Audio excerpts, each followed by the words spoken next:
Hello to everyone and welcome to Cricketing Mind. Today we have three more guests with us. That is Ibrahim from South Africa. Taimur has been quite out from quite time, but he is available right now. And along with that, Ammar will be with us. So most likely Fariz and Saad Ahmed will also join us in a bit time.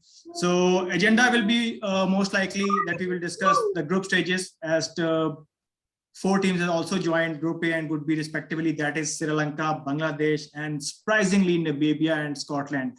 I have to change the language barrier a bit because one guest is from South Africa and rest of the guys are local Desi Pakistani. So on and off we will discuss in Urdu and English as well.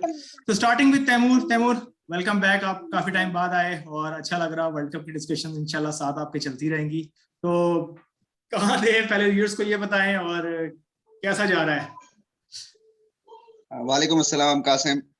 मैं आपके सारे sessions बिल्कुल साथ साथ सुन रहा था, लेकिन असल में आजकल रूटीन इतनी टफ हुई थी कि बिल्कुल टाइम नहीं निकाल पा रहा था.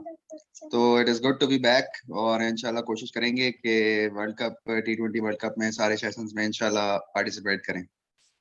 बिल्कुल इंशाल्लाह. और अमर, आप खैरियत से हैं? हाँ, अल्हम्दुलिल्लाह, everything is good. Okay, so Ibrahim, starting from you, the first question, as group stage has been finalized now, we have proper 12 teams now who will be the part of rest of the 1 month playing each. So Group A, Sri Lanka, and basically the other team is Bangladesh. Surprisingly, we were not expecting that both Sri Lanka and Bangladesh qualify with the same Group A because we were expecting that Bangladesh might be the second pool, but Scotland upset Bangladesh. So how do you rate it that Bangladesh and Sri Lanka in Group A? Group A seems to be tough to me right now because Group B we have Afghanistan, Namibia, Scotland. So other 3 heavyweights are Pakistan, India, and New Zealand. So comparing both groups, how do you rate Group A? Well, Group A has been called the group of death, and now it has been made the group of death. Definitely group of death now, because any of the 6 teams can make it to the semifinals. So it's looking a tough group, and it's going to be hard to choose which of the 6 teams are going to be the top 2. But I think Bangladesh and Sri Lanka will give tough competition to the rest of the 4. Okay, sure. I will get back to you once we discuss Australia versus South Africa. We have opening match tomorrow. Taimur, Group A, जिस तरह इब्राहिम ने बोला group of deaths और बड़ी solid teams अब आ चुकी हैं. बांग्लादेश श्रीलंका की इंडक्शन के बाद इवन उनको क्वालिफायर्स खेलना पड़ा. थोड़ा सा ब्रॉडकास्टर्स और आईसीसी का थोड़ा सा ये ट्रेंड बड़ा अजीब सा मुझे लगा कि श्रीलंका और बांग्लादेश को सुपर 8 या सुपर 10 में डेफिनेटली डायरेक्ट क्वालिफाई करना चाहिए था. बट नेवरदलेस एक अपसेट भी हमने देखा स्कॉटलैंड के साथ बांग्लादेश हारा. तो ग्रुप ए को कैसे देख रहे हैं ग्रुप बी की निस्बत, और थोड़ा सा आपको भी फीलिंग आ रहा होगा ग्रुप ए थोड़ा सा टफ है? बिल्कुल कासिम, आपकी बात को सेकंड करूंगा. अगर हम देखें तो ग्रुप बी की मोर और लेस सारे बंदों का एक ही ओपिनियन होगा कि कौन कौन सी टीम्स ऊपर जाएंगी, क्योंकि जो टीम्स अभी क्वालिफाई करके आई हैं उनके मुकाबले में जो पहले से टीम शामिल थी, तो ग्रुप बी थोड़ा सा आसान लग रहा है as compare to group A. Group A में क्योंकि जितनी भी टीम्स हैं सारी एक नामी गिरामी टीम्स हैं, कोई ऐसी टीम नहीं है जो एक नई आई हो. वरना ऐसा होता था कि दोनों ग्रुप्स में 1-2 टीम जो नीचे वाली होती थी वो ऐसी होती थी कि जो नई एंटर हो रही होती थी. तो इस बार हम यही देख रहे हैं कि ग्रुप ए थोड़ा सा ओवरऑल टफ है.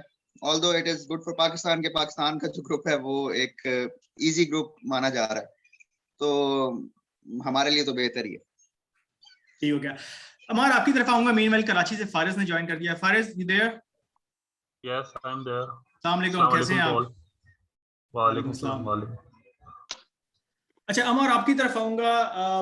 थोड़ा सा 2 टीम्स जो हैं बेसिकली श्रीलंका और बांग्लादेश, हमने स्टार्ट में भी डिस्कस की, इनको थोड़ा सा मोमेंटम मिल गया है वार्म अप तो नहीं कहेंगे, क्वालिफाइंग मैचेस खेलने के बाद. और कितना समझते हैं कि ये क्वालिफाइंग स्टेज के जो 2-3 मैचेस खेले हैं और बांग्लादेश ने और अभी श्रीलंका ने सरप्राइजिंगली आज नीदरलैंड को भी 44 ऑल आउट किया, तो कितना हेल्पफुल होगा ये अगली स्टेज के लिए, या ये आप कह दो कि मिनोस टीम थी, इतना ज्यादा इम्पैक्ट इसका नहीं होगा अगली स्टेज के लिए?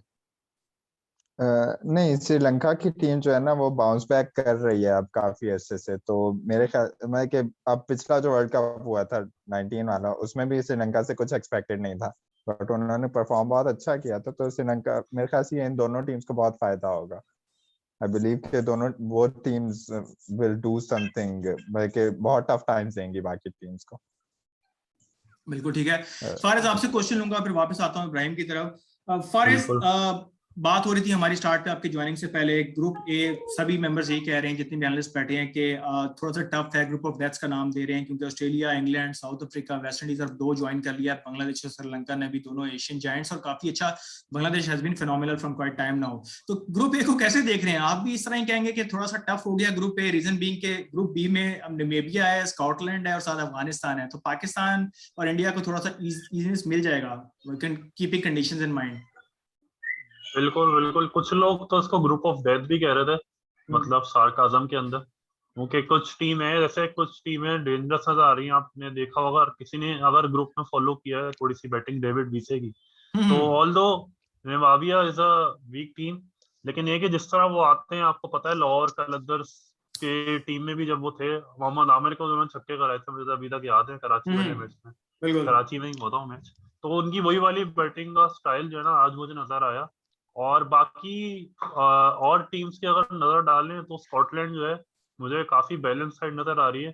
इनफैक्ट मैं तो ये कहूंगा कि मुझे पाकिस्तान से भी ज्यादा बैलेंस नजर आ रही है, in fact in terms of bowling, in terms of and batting also, bowling batting दोनों मुझे उनकी बैलेंस नजर आ रही है। फास्ट बॉलर्स उनके काफी अच्छे हैं, ऑल्दो मुझे नाम थोड़े इस वक्त जहन में नहीं आ रहे, क्योंकि obviously they are new team, so it is difficult to remember all of their names. लेकिन ये है कि मुझे जो है ना बैलेंस नजर आ रहा है इन दोनों टीमों के अंदर। लेकिन फिर भी आयरलैंड जिसे हम समझते थे शायद वो ऊपर आ जाए, लेकिन ये कि आज एक तरीके का अपसेट हुआ। ठीक है, फारिस बात करेंगे इंडिविजुअल टीम से बात पे। मुझे तो अफगानिस्तान भी थोड़ा सा, लोग उसको बड़ा अंडररेट कर रहे हैं, लेकिन उनके पास जो स्पिनर्स हैं और जो कंडीशंस दुबई शारजा की होती हैं, अफगानिस्तान भी किसी एक टीम को सरप्राइज कर सकता है, उस पर बात पे आएंगे। Ibrahim, coming back to you, we have now official like double header tomorrow, that will be the first match between South Africa, your country, versus Australia, and then England will be West Indies, which will be more exciting, the England and West Indies, because both are the past champions. Coming back to the first match which will be played tomorrow, that will be against South Africa and Australia. How do you rate South Africa while playing against Australia? Both are good sides, balanced sides, but South Africa, as we discussed in our previous sessions, that don't have the facilities of their best players like Faf du Plessis and AB de Villiers, Dale Steyn. So how South Africa will miss those players, and are South Africa have enough potential that they will beat Australia, keeping Australia current side? They have some heavyweights. It'll depend on fitness of Shamsi tomorrow. Is he available for tomorrow's match or not? After the injury in the warm-up match. Oh, he got a groin injury he got a groin injury against Pakistan in the warm-up match. Oh. Sad. So basically, we can't like figure out that only one player. They have also some good other players like Quinton de Kock, but Shamsi is the prime bowler. Shamsi is a crucial part. Yeah, Shamsi is a crucial part for the middle overs with the spin to keep the runs down and picking up wickets. But realistically, Maharaj is more. Yeah, realistically, in a neutral Maharaj opinion, is more of a containing bowler. Realistically, Maharaj is more of a containing bowler, and he might bowl with the new ball. Yeah, it might be. And Maharaj was also a test bowler, if I am not wrong, Ibrahim. Maharaj is a test bowler, and basically recently he's been doing well in domestic. Because he's been doing well in domestic cricket. Exactly. White ball. Recently he was introduced in Pakistan series, if I'm not wrong. Let me correct. Yeah. So he was. So he made debut in ODIs and in a T20 in a shorter format, I would say. So I think it is a good option for South Africa. And taking on to the batting of South Africa, I think since Faf is not there, Rassie van der Dussen was looking very good. So what are your thoughts about that also? I think he will be a crucial play in the middle order as well as Markham. Markham will give balance as another somebody was option telling as well. Me somebody was telling me that Rassie van der Dussen is the Zamam of South African team right now. I think it's a very big compliment. Yeah, it's a very big compliment. Okay, yes, coming back to Taimur. Okay, we have to and Van der Dussen is the reason. Van der Dussen is the reason why de Villiers didn't come out of retirement. A bit collaborative discussion to all the analysts can participate. So Taimur, keeping South Africa and Australia in mind, both are good sides. How you rate as a neutral opinion, being a Pakistani, keeping both sides? That I preferably think Australia is a bit like more dominant than South Africa. What's your take on that? Qasim, पहले तो मैं इब्राहिम और इसकी फारिस की बात को second करूंगा कि साउथ अफ्रीका की टीम जो है उसमें बैटिंग साइड पे वैन डर ड्यूसन एक बहुत इंपॉर्टेंट रोल प्ले करेंगे, और अगर ये Tabraiz Shamsi is not included in the squad, so ये काफी इम्पैक्ट करेगा साउथ अफ्रीका की बॉलिंग को। दोनों टीम्स को अगर देखा जाए तो मेरे ख्याल से मैं इस पॉइंट पे आपसे डिफर करूंगा कि साउथ अफ्रीका का जो मोमेंटम हम देखते हुए आ रहे हैं वो मेरे ख्याल से ऑस्ट्रेलिया के मोमेंटम से थोड़ा सा ज्यादा अच्छा है, और उनका एक मोमेंटम बना हुआ है। अभी मॉक मैच में भी उन्होंने बहुत अच्छा परफॉर्म करके पाकिस्तान को जैसे डिफीट किया है, तो मेरे ख्याल से इन दोनों के दरमियान साउथ अफ्रीका का थोड़ा सा पड़ना भारी है, और मैं जो साइड लूंगा वो साउथ अफ्रीका की लूंगा। बिल्कुल ठीक हो गया। और अगर मोमेंटम की बात की जाए तो तैमूर इज एब्सोल्युटली राइट। कॉमर पे पाकिस्तान को भी देखा और ऑस्ट्रेलिया की जो रीसेंट फॉर्म है बांग्लादेश से भी उनको शिकस्त हुई है, बट ऑस्ट्रेलियंस मेंटली बहुत तगड़े हैं, बड़ा जल्दी कॉप अप कर लेते हैं कंडीशंस को। तो मैं फिर भी अभी ऑस्ट्रेलिया के साथ जाऊंगा। कल रिजल्ट देखते हैं किसकी तरफ जाता है। हमारा आपकी तरफ आऊंगा। रबादा है साउथ अफ्रीका के पास, ऑस्ट्रेलिया के पास स्टार्क है, फास्ट बॉलिंग इन पिचेस पे कहते हैं कि स्पिनर्स को ज्यादा हेल्प मिलता है। तो क्या आप समझते हैं पेस अटैक को भी उतनी यूटिलिटी मिलेगी पिच से, या डू यू ऑल्सो थिंक कि स्पिन अटैक ही ज्यादा डोमिनेट रहेगा कल के मैच में? मेरे ख्याल से अब स्टार्क तो किसी भी पिच से कुछ भी निकाल लेता है, तो स्टार्क को तो आप बहुत बड़ा बॉलर है वो, उसको आप तो मेरे ख्याल से ऑस्ट्रेलिया के पास स्टार्क का जो फैक्टर है ना वो बहुत बड़ा फैक्टर रोल प्ले करेगा। And for Bavuma, he doesn't look very confident in his captaincy, so on the pitch that's the problem he has. I think if he copes up with his confidence, then I think South Africa has chance. Otherwise, I don't see any good chances of South Africa. अच्छा, मैं मार की बात Especially when थोड़ा सा, Shamsi is injured. बिल्कुल मैं अब मार की बात से थोड़ा सा जो है वो कॉन्फिडेंट, थोड़ा सा मुझे थोड़ा सा कह सकते हैं कि ये है कि लोग ज्यादातर जो है ना रेट कर रहे हैं वैसे ऑस्ट्रेलिया को ही, लेकिन ये है कि ऑस्ट्रेलिया की जो बैटिंग मुझे थोड़ी सी ना वीक नजर आई। थोड़ा सा मुझे लगा वार्नर आउट ऑफ टच है। अगर किसी ने इंडिया और ऑस्ट्रेलिया वाला वार्म मैच थोड़ा बहुत फॉलो किया हो तो बिल्कुल। उसमें मुझे जो है ना थोड़ी वीक नजर आई है ऑस्ट्रेलिया की बैटिंग। बॉलिंग तो देखिए उन लोगों की सही है, bowling in terms of bowling they are good and are well in side. Again, in terms of batting, I think they will struggle, and their confidence recently South Africa have gained by chasing a good amount of runs in the last Pakistan. match. I think they will be the favorites to win this match. Lekin coming back to most of the people in our group, also they are preferring Australia. So I think I am gonna go with South Africa also. Okay, so we have two votes for South Africa, that is Taimur and Fares basically. Amar, you going for Australia or South Africa for tomorrow's encounter? South Africa. He's talking to Sonia. Almost all of them are supporting South Africa and predicting South Africa. Ibrahim, I think it will be useless to ask from you, being a Proteas supporters and being a country representative. Wait. I was saying Australia. Yes. Okay, Australia. I'm with So, Australia. okay, Australia. So, Ibrahim, couple of questions from your side. First, let me know why Faf du Plessis is not included in the squad. I'm not sure exact the reason why Faf has been dropped or the concern with the South African board or what. Because he was fit in the IPL. In the IPL final, he wrote 80 odd runs. So why Faf was not included in the squad? Secondly, as per prediction, our analysts say that Taimur said South Africa will be favourite depending upon the current form and the momentum they have. Fares said the same thing. Amar's pitched conflict, and me and Amar on the same spot that might be Aussies have like chance to win this there. So question to you first, Faf du Plessis induction in. Why he's included, and second question, your views for tomorrow. I think Faf du Plessis is to do with his salary. He and South Africa couldn't come to a agreement. Since he's a free agent, he doesn't have a contract anymore with Cricket South Africa. Okay. I think it's a very sad thing because right now in these days people go only for money, which is good. They have to look after their families also, which is to basic right is to earn bread. But I think it's a very sad for South Africa that player like Faf is not included. True. Because after players like De Villiers also left the team, so Faf was the only senior one there. So it's very sad. Indeed, sad indeed, definitely. On De Villiers, it was, I think, with the quota system. If De Villiers had to come in, Van der Dussen would have been left out of the squad. There would have been no Rassie van der Dussen.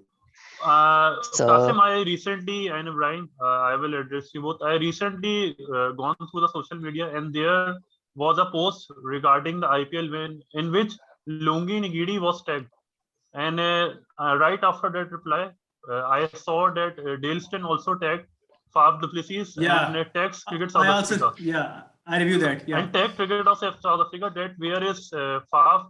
Do you not remember the achievements of the player?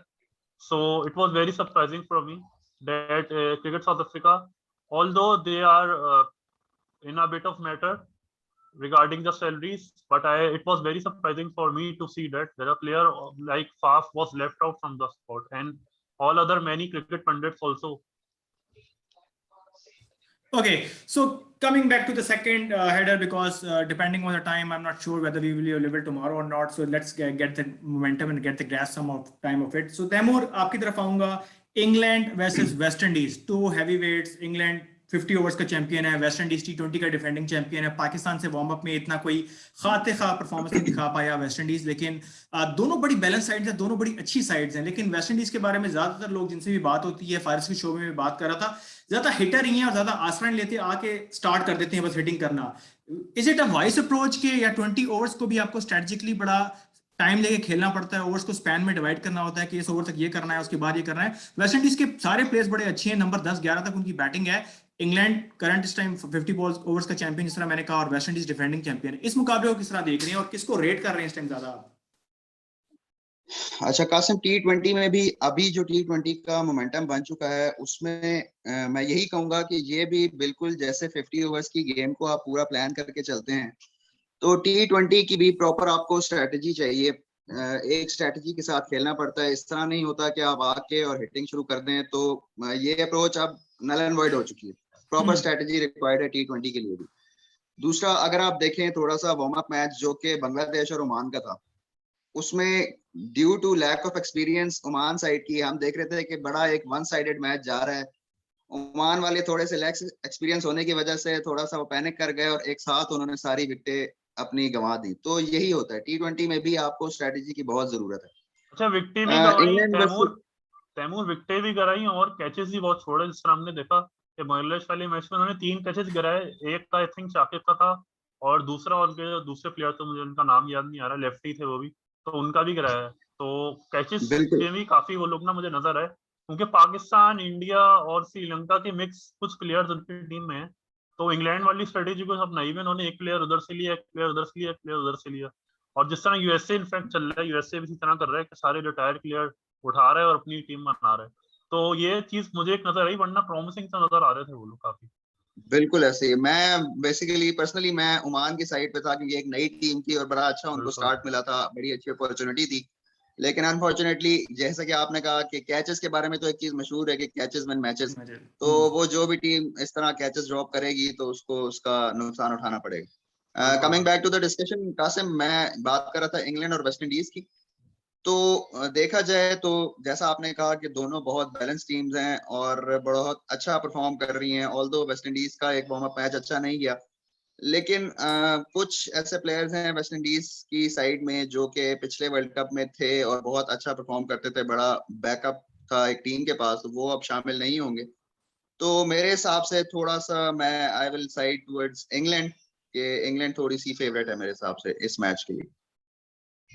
बिल्कुल ठीक हो गया. अमर, आप किसके साथ जाएंगे कल के मैच की? सेकंड जो मैच है इंग्लैंड वर्सेस वेस्ट इंडीज का, और किस बेस पे? इंग्लैंड की बैटिंग स्ट्रेंथ ज्यादा है जिसने तैमूर ने कहा, या ओवरऑल इंग्लैंड को आप ऐसे डोमिनेंट साइड देख रहे हैं ओवर वेस्ट इंडीज? और बड़ा अच्छा पॉइंट वैलिड रेस किया तैमूर ने कि जो पुराने पास्ट प्लेयर थे, जो जिस पर चैंपियंस बनाने में काफी हाथ था, वो माइट भी इस टाइम अवेलेबल नहीं होंगे वेस्ट इंडीज के लिए. तो आप किस तरह देख रहे हैं इस मैच को? यार इसमें यह है कि इंग्लैंड जो है वो एक काफी अरसे से काफी कॉन्फिडेंस लेवल इंग्लैंड का बहुत अप है, और जबकि उसके वो है वेस्ट इंडीज, ये अनप्रेडिक्टेबल है. इनकी स्ट्रेटजी वाइज भी पाकिस्तान के अगेंस्ट जो मैच हुआ था वो भी स्ट्रेटजी कोलैप्स की थी. अगर अपनी स्ट्रेटजी मैनेज कर लेते हैं ना, इनकी स्ट्रेटजी हर मैच में कुछ अलग ही होती है, तो अगर अपनी स्ट्रेटजी ठीक रखते हैं तो इनका चांस डेफिनेटली ज्यादा है. लेकिन मेरा नहीं ख्याल ये कर पाएंगे. मेरे ख्याल से इंग्लैंड का ज्यादा चांस है. I am with England. मेरा भी यही व्यू है कि माइट भी कल इंग्लैंड का सेट. अगर परसेंटेज में बात करें 55-45, मैं भी इंग्लैंड के साथ जाऊंगा. फारिज, आपसे ओपिनियन लेंगे इस मैच का, उसके बाद इब्राहिम आती है. Ibrahim, might be have lack of bit time, or due to some personal लेकिन commitments. वेस्ट इंडीज जो है ना वो ये काम करता है, जिस तरह से वो वर्ल्ड कप जीता था, 4 छक्के मार दिए थे उसको ब्रैथवेट ने, तो वेस्ट इंडीज कर कुछ भी सकता है तो, लेकिन ऑन चांस पेपर्स अभी इंग्लैंड को इंग्लैंड थोड़ा ज्यादा स्ट्रांग लग रहा है डेफिनेटली। उनके Exactly. प्लेयर्स दोनों आईपीएल के मौजूद थे, वेस्ट इंडीज के भी और इंग्लैंड के भी। फारिस, आप इसके साथ किस तरह देख रहे हैं इस मैच को और कौन फेवरेट लग रहा है? मैं जो हूँ वो अंडरडॉग को सपोर्ट करूंगा, मैं जाऊंगा वेस्ट इंडीज की तरफ। उसकी वजह ये है कि देखें, इंग्लैंड की बात आप लोगों ने बहुत करी कि बैलेंस बहुत है, ये है, लेकिन मैं भी उनके कुछ की प्लेयर्स मिसिंग देख रहा हूँ। सबसे पहले तो बेन स्टोक्स हैं, और बाकी ये है कि मुझे थोड़ी सी बेन स्टोक्स को ही 4 फास्ट छक्के बॉलिंग, पड़े थे, कार्लेस ब्रैथवेट, बिल्कुल रिमेंबर द बिल्कुल नेम। बिल्कुल वो, हाँ बिल्कुल वो बात हो जाती है। देखिए क्रिकेट में किसी के ना किसी दिन का दिन होता है, कभी मोहम्मद आमिर का दिन होता है, आपने देखा था चैंपियन ट्रॉफी में ट्रू जिस तरह ट्रू। विकेट ली थी, कभी कार्लोस ब्रैथवेट का दिन होता है, और कभी जो है वो डिविलियर्स का दिन होता है। इनफैक्ट डिविलियर्स भी जो है वो, एक मुझे वेस्ट इंडीज को उन्होंने पेला था बहुत, मुझे याद है 2015 के क्वार्टर फाइनल था या कौन सा मैच था, आई थिंक, काफी जबरदस्त मार लगाई थी। तो दिन पे ऊपर होता है कि दिन के ऊपर ना कौन सा प्लेयर कब परफॉर्म करे, लेकिन मुझे ऐसा लग रहा है, फीलिंग आ रही है कि ये जो 2 वार्म अप मैचेस है ना, इससे बहुत कुछ वेस्ट इंडीज ने सीखा होगा, और वो पलट के बाहर करने में जो मशहूर है ना अंडरडॉग, जो उनका टैग लगता है पाकिस्तान की तरह, अनप्रिडिक्टेबिलिटी। तो मुझे ऐसा लगता है वो वापस क्रिस गेल को लेंगे। क्रिस गेल को उन्होंने सेकंड मैच में ड्रॉप किया था, और बाकी उनको एक नुकसान और हुआ है कि फेबियन एलन जो उनके लेफ्ट आर्म स्पिनर है वो इंजर्ड हो गए हैं, वो टूर्नामेंट से हो गए बाहर, तो वो सही। उनके लिए नुकसान होगा। Fabian Allen will be not be available. बाकी ठीक ये है, कि उनके जो चले दूसरे फारिस, और बॉलर्स हैं डिस्कशन को थोड़ा सा वो मजे अच्छे की हैं। तरफ लेके आते हैं। ये 2 मैचेस तो कल वक्त बताएगा क्या है। एक न्यूट्रल ओपिनियन बिल्कुल। लेते हैं, पाकिस्तान वैसे इंडिया पे आते हैं आखिरी 5-10 मिनट में, जिसके लिए सब लाइक वेट कर रहे हैं, और हम भी जरा खुल के और बात वीडियोस करेंगे। भी भाई, मैं ये बताना चाहूंगा कि वीडियोस भी काफी ट्रेंडिंग में आई है, मेरे चैनल पे भी, आपके चैनल पे भी, बिल्कुल, तो मेरा भी लोगों का पाकिस्तान थैंक इंडिया यू वाली बोलना जो जफर चाहेंगे। के साथ की थी, काफी ज्यादा अच्छा उसका हाँ रिस्पांस गया और कमेंट्स भी हाँ बड़े अच्छा है। तो इंशाल्लाह कोशिश है, मैं भी इन टच हूँ, कोई इंडियंस आए, कल टाकरा हो जाए, आज हो जाए, तो मजा तो बिल्कुल पाकिस्तान भारत का ही आता है। इब्राहिम, बिल्कुल। prior moving further to the Pakistan analyst, I just wanna update from your side as a neutral. What do you think between Pakistan and India? Who is favorite and why? What's your personal opinion? Keeping it neutral, fan. I think India at the moment. But Pakistan at the moment, because of the middle overs, they don't have a wicket-taking spinner. Shadab will be key with his form, because you need a wicket-taking spinner. You allow batsmen to get in, and at the end, they can capitalize on the momentum and give a good finish to the team. So Ibrahim, as a neutral guy, Ibrahim, but I will conflict with your word. I think Shadab is not in very good form, and I think in one of matches we will see definitely Usman Qadir playing. If I'm not wrong, in fewer matches he will play. Usman Qadir is reserves, I Usman guess. Qadir is in the reserve. Is in He the won't be reserve. able He to play can't until unless for genuine He's reason. in the He's reserve. in reserve. Beg my pardon. So I thought he was in the team. So I think he's not in great form at the moment, but I think he will bounce back, as you said. It will be very crucial for Pakistan. He have to perform with bat and firstly with the ball in middle overs.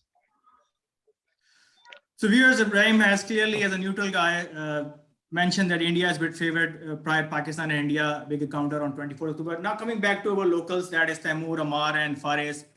Taimur 24 को बड़ा मार्का, और पाकिस्तान हमेशा से थोड़ा सा India से पीछे ही रहा। वर्ल्ड कप में देखा जाए हेड टू हेड हम काफ़ी आगे हैं, काफ़ी तो नहीं, अब जिस तरह 90s के बाद की जो टीम चली है उसमें इंडिया ने भी काफ़ी डोमिनेट किया। वसीम वकार के टाइम पे हम भी काफ़ी आगे होते थे। तो क्या कहेंगे 24 को स्क्वाड चेंजेस हुई, हमने स्क्वाड के बाद भी एनालिसिस पे इतनी बात नहीं की थी। फ़खर इंटैक्ट हो गए हैं, शोएब मलिक का एक्सपीरियंस आ गया है, और धानी को भी रिजर्व में ले आए हैं। तो क्या समझते हैं, अब कुछ पाकिस्तान थोड़ा सा मजबूत लग रहा है आपको, या आप उसी के साथ जाएंगे जो एग्जिस्टिंग स्क्वाड था जिसमें आजम खान भी थे और आपका जो खुशदिल शाह थे? तो किस तरह रेट कर रहे हैं करंट स्क्वाड को, और this team has potential to beat India on this particular day? Qasim, सबसे पहले अगर हम स्क्वाड की बात करें तो मैं तो काफी सेटिस्फाइड हूँ कि जो चेंजेस अभी रिसेंटली पाकिस्तान ने की हैं। शोएब मलिक की एंट्री बहुत एक अच्छा इंक्लूजन थी पाकिस्तान टीम में। हमें एक बहुत अच्छा एक्सपीरियंस मिल गया है मिडिल ऑर्डर में, जो कि हमारा एक वीक एरिया चल रहा था कि जो भी प्लेयर उस पोजीशन पे आ रहा था, कोई भी प्लेयर इतना अच्छा परफॉर्म नहीं कर सक रहा था। लेकिन शोएब मलिक को अगर हम देखें रिसेंट मैचेस में तो उनकी फॉर्म भी बहुत अच्छी चल रही है, काफी एक्सपीरियंस है उनके पास, और एक अच्छी एडिशन है शोएब मलिक की। दूसरी अगर हम बात करें फखर जमान की, तो मैं भी इस पॉइंट ऑफ व्यू पे था कि खुशदिल की जगह फखर जमान या शर्जील में से कोई एक बंदा हमें चाहिए था जो कि अच्छी तरीके से हिटिंग कर सके और इनिंग्स को लेके चल सके। एक्सपीरियंस भी अच्छा है, अच्छे मैचेस खेले हुए हैं। बाकी अगर हम बात करें अब के either this team is able to defeat India, तो डेफिनेटली पाकिस्तान इंडिया का मैच जो भी है सिर्फ नर्व्स की गेम है। जिसने अपनी नर्व स्ट्रांग रखी, पैनिक नहीं किया, वो बाजी ली जाएगी। यहाँ पे पाकिस्तान इंडिया का इज मोर लाइकली ये मैच नहीं होता है, ये बस एक जंग होती है। तो जो अच्छा परफॉर्म कर गया, जिसने पैनिक ना किया, अच्छे अपनी नर्व्स को काबू में रख के अच्छी क्रिकेट खेली। अगर हम स्क्वाड वाइज बात करें तो पाकिस्तान के पास जो प्लेयर्स की परफॉर्मेंस चल रही है, जो उनकी फॉर्म लगी हुई है, तो हर प्लेयर अपनी पोजीशन पे बहुत अच्छा परफॉर्म कर रहा है। और अगर यही परफॉर्मेंस रखी तो इंशाल्लाह पाकिस्तान ये मैच ले जाएगा इंडिया से। इंशाल्लाह ताला दुआएं पाकिस्तान के साथ है। फारिस, आपकी तरफ आऊंगा। अभी मैं कुछ पास्ट क्रिकेटर्स की भी शोज वगैरह देख रहा था। पुरलामा जोश AY पे जो आ रहा है, अजहरुद्दीन है, यूनुस खान है, कपिल देव कल आए हुए थे। उनकी भी बात ज्यादा ये चल रही है कि एक टाइम था जब पाकिस्तान इंडिया की बायलेटरल सीरीज काफी ज्यादा थी। शारजा में मैचेस होते थे, पाकिस्तान इंडिया जाता था, इंडिया पाकिस्तान आता था। इवन आपके शो में गेमिंग लॉन्च में जफर के साथ भी हमने ये बात की कि जितनी ज्यादा पाकिस्तान इंडिया के मैचेस होंगे, तो वो चीज जब स्टॉप हुई है, अब पाकिस्तान इंडिया साल में एक दफा खेलता है या 2 साल, मेरे ख्याल से चैंपियंस ट्रॉफी के बाद अब हम खेल रहे हैं ये वाला मैच, या बीच में शायद एक आध हुआ होगा इफ आई रिमेंबर। तो ये मतलब में लास्ट खेला था हमने, एशिया कप में लास्ट खेला।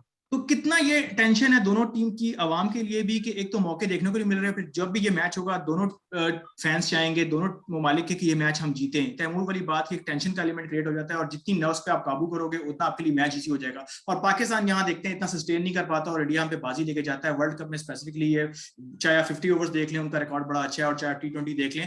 हम T20 में अगर आप पहला 2007 का आप याद हो कि एक बॉल आउट पे हम हारे और दूसरा सिर्फ 5 रन से हारे। क्लोज जरूर गए हैं, ऐसा नहीं कि फाइटिंग नहीं दिखाई, लेकिन इवेंचुअली विनर इज विनर, तो इंडिया जीत जाता है हमसे।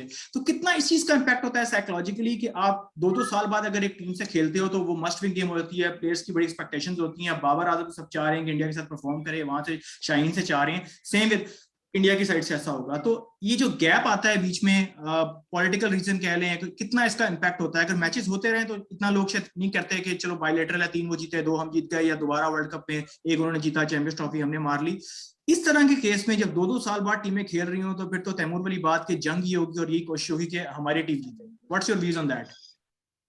नहीं, बिल्कुल आपने यही कहा कि देखें, जैसे मैं आपको एक मजे की बात बताऊं कि इनफैक्ट कभी मेरे फादर से, मेरी फादर काफी इंथुसियास्टिक है मेरे, और अपने जमाने के काफी अच्छे फास्ट बॉलर भी थे।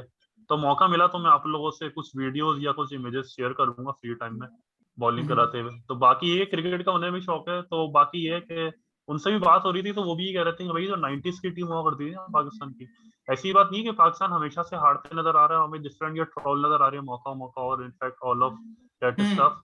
तो ये हमें जो ये नजर आ रहा है ना, ये रिसेंटली अभी हमारे वर्ल्ड कप के हारने के बाद से नजर आया है। और ये भी जब 90s से लेके इनफैक्ट 2005-2006 तक जो हमारा पीरियड रहा है वो बड़ा अच्छा गुजरा है। और सिर्फ अगर वर्ल्ड कप को उसमें से हम हटा दें तो हमने काफी डोमिनेट है, पाकिस्तान डोमिनेट किया है। और इनफैक्ट अगर आप ओवरऑल भी देख लेना अगर, तो मेरे ख्याल से 56-44 मुझे exact figure head to head आ गए हम, हेड टू हेड आ गए हैं अभी। हेड टू हेड T20 को छोड़ के T20 में तो बहुत 8-10 मार के हुए हैं, 8 के 8 शायद वही जीते हैं। एक आध शायद कोई वार्म अप जीते थे, मुझे याद पड़ा 2009 में बिल्कुल शायद वार्म अप जीते थे। आपने बिल्कुल सही कहा, वो 2012 में श्रीलंका के अंदर टूर्नामेंट हुआ था और उसमें 190 प्लस पाकिस्तान ने चेस किया था।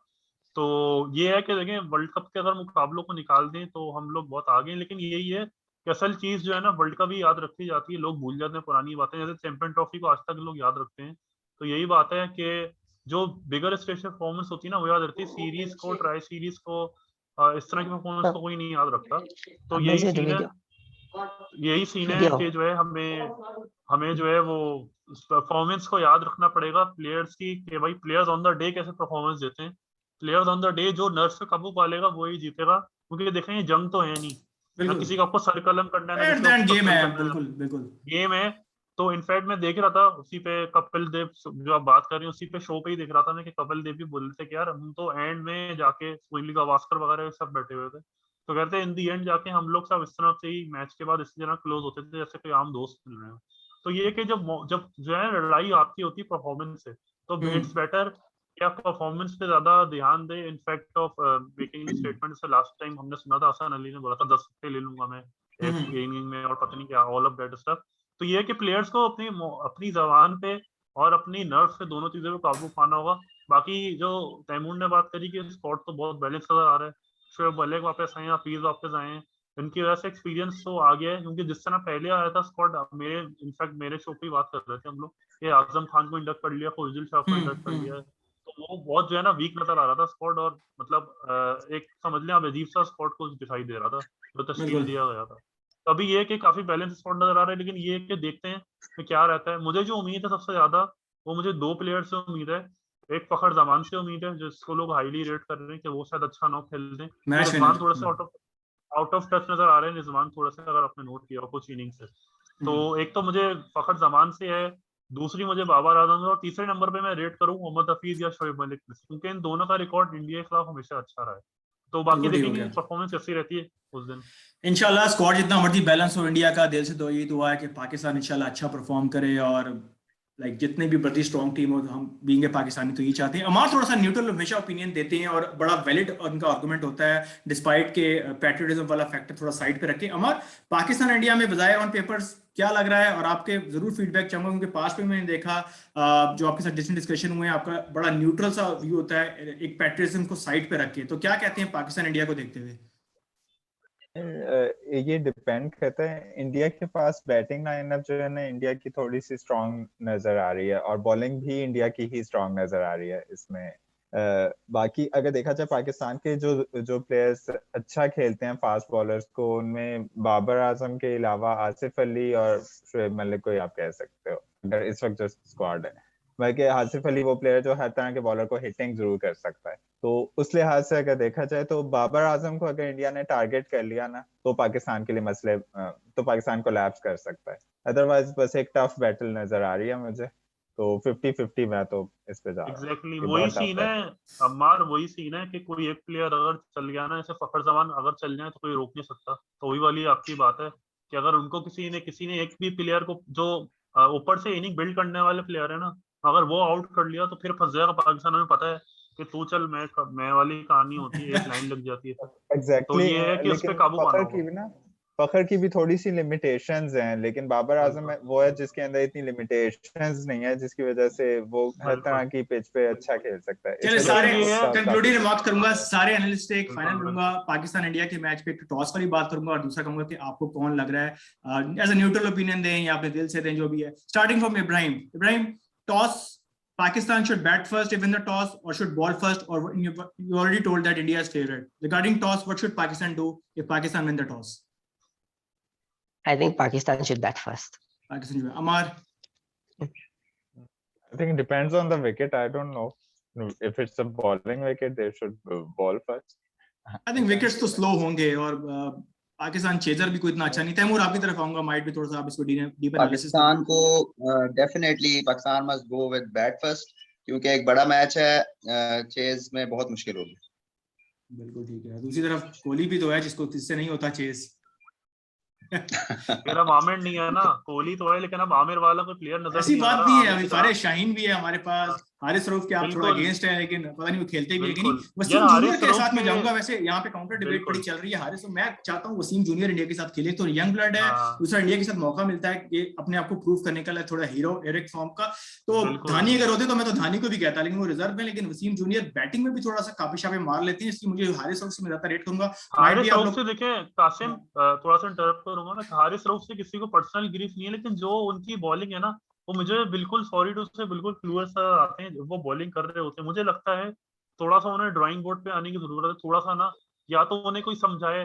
अब कोई समझाने वाला वहाँ है नहीं मुझे लगता है, या तो वो समझना नहीं चाहते हैं। वो ना बिल्कुल जब उन्हें मार पड़ रही होती है ना, एक बॉलर होता है थोड़ा सा नर्व पे काबू पाता है। इनफैक्ट हसन अली के साथ भी हमें थोड़ा सा नजर आया लास्ट मैच हसन में, अली भी बिल्कुल। जब मार पड़ रही होती है तो आप जो है ना बिल्कुल बजाय इसके आप थोड़ा सा अपनी बॉलिंग लाइन को थोड़ा सा, आप पास में हमारे बॉलर थे उमर गुल होते थे, उनसे कंपेयर नहीं कर सकते हम। लेकिन ये कि वो जो यॉर्कर थी उनकी, अब वो तो वैसा मुझे बॉलर ना अभी तक कोई मैजिक वाला बॉलर नजर नहीं आ रहा। इवन के मोहम्मद आमिर थे, लेकिन मोहम्मद आमिर के अलग मसले चल रहे हैं कि उनको भी खैर मसले हैं। लैक ऑफ फॉर्म वाला मसला, दूसरा उनकी जो अपनी आना का मसला आ रहा है बीच में, उसको हम थोड़ा सेपरेट रखेंगे। लेकिन ये कि मुझे मैं बस कहने वाला था कि एक स्टार बॉलर अभी इस टीम में नजर नहीं आ रहा सिवाय शाहीन के। तो अगर शाहीन भी परफॉर्म नहीं करे तो फिर जो है ना हमारी बॉलिंग लाइन बिल्कुल बैठ जाती। शाहीन के ऊपर बहुत डिपेंड करेंगे ये लोग कि शाहीन अपने शुरू के ओवर किस तरह डालते हैं। और बाकी जो टॉस की आपकी बात थी, toss will play a very vital role in that game. It will be the centre of point basically, it will decide who will win और who will lose this match. So मैं तो ये कहूंगा कि पाकिस्तान अगर टॉस जीते तो बिल्कुल बैटिंग करे, क्योंकि हमें पता है वो जो अगर पहले बॉलिंग ले लेंगे लास्ट में बैटिंग कर लेंगे तो हमारे फेवर में नहीं आते। हमारे चांसेस बहुत कम ऐसा हुआ है कि पाकिस्तान ने बहुत ही लंबा स्कोर लगा दिया हो या चेस कर लिया हो। इनफैक्ट वो साउथ अफ्रीका के खिलाफ ही हुआ था मैच में, जो साउथ अफ्रीका के ग्राउंड में जाके Pakistan chase that score. Ibrahim, I think you will remember that score in recent series that concluded. Yeah, they chased 200. Yes, so यही सीन है कि पाकिस्तान को पहले बैटिंग ही करनी चाहिए।